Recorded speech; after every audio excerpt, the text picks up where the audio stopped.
What's up, guys? Wow, what a turnout. I love this. This is great.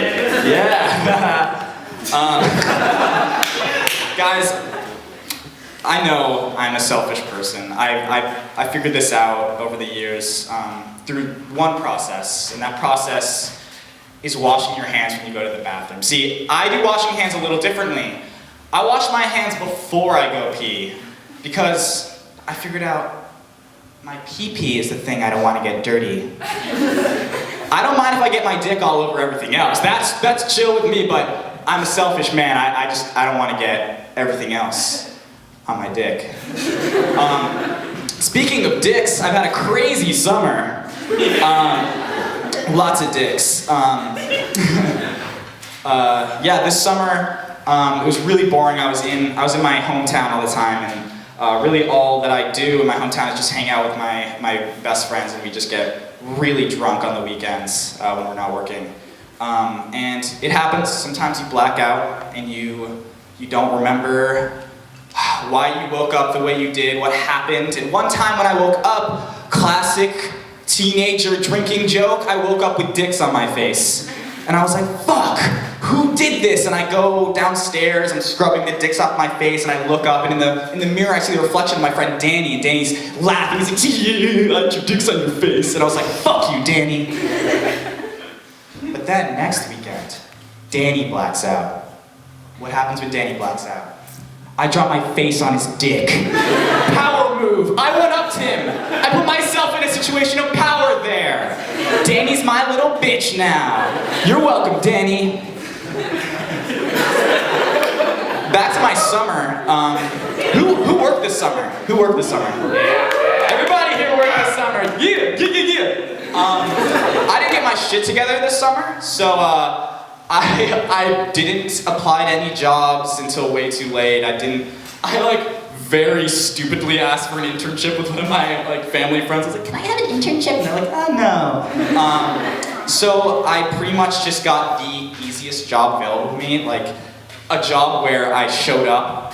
I could have showed up on the first day of work and they would have been like, you're hired. And that job is, I was a junior facilities manager for the town of Wellesley, and that's my hometown. Pretty much what that means is I worked as a janitor for 3 months at an elementary school in my town.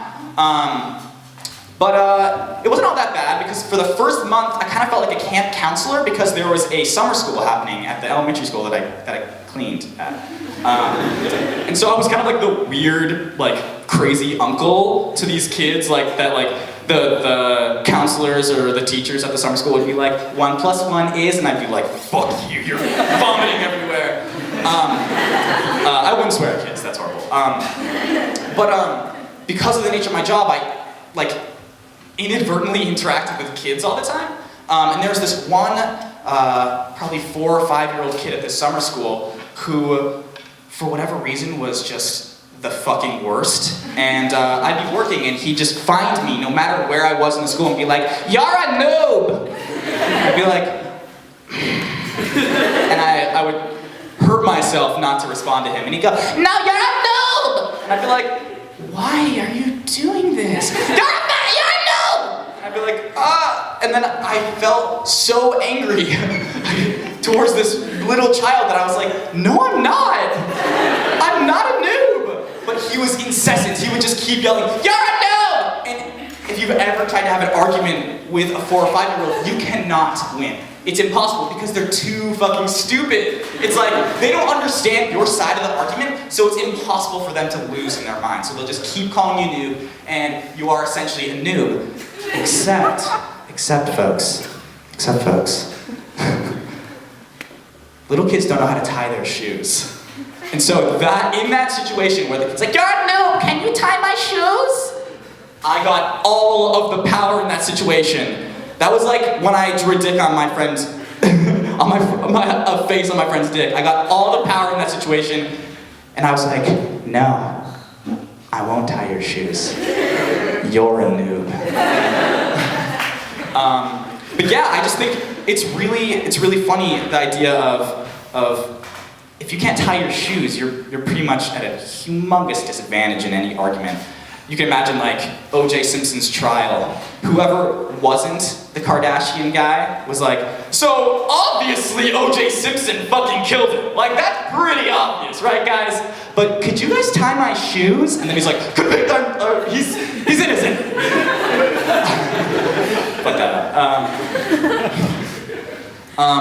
Another thing that happened at my job as a janitor is I found out some weird lingo that the Metro West Boston area janitors use.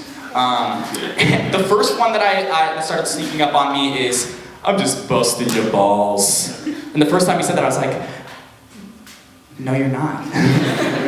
You have nothing to do with my balls. And then they said it more and more. Like, I would say something very small, like, yeah, I woke up at 7:30 this morning, I couldn't get back to sleep, and he'd be like, you're busting my balls, aren't you? And I was like, you know what, I guess I am busting your balls. So I got more and more into it, and so once they started picking up on the fact that I was like, down with the lingo or whatever, they started integrating much weirder things in the conversation. One of these weirder things is, you're blowing smoke up my ass. And I was like, no, I'm not. I just clean here. I clean and I sometimes do yard work, but I'm not blowing smoke anywhere near your butthole. No. And I just like to think that it became an epidemic there at the elementary school, that all these janitors, they got addicted to blowing smoke up each other's asses. And so I'm just picturing this very weird domestic altercation that's like, you're home late. Yeah, me and the guys, we went and got drinks after shift ended. Smells like smoke. Oh, it must have been pretty smoky in that bar. You know, it's O'Flanagan's, right? O'Flanagan's is shut down right now. Couldn't have been at O'Flanagan's. Yeah, I mean, were you blowing smoke up people's asses? No. Were people blowing smoke up your ass? No. You wouldn't mind if I smelt your ass then, would you? You know, all right. I know this is a comedy event, but real quick, I wanted to read some poetry for you guys.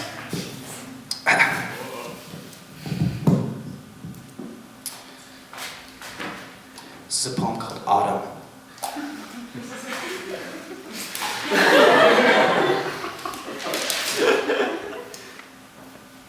I'm out of notebook paper now.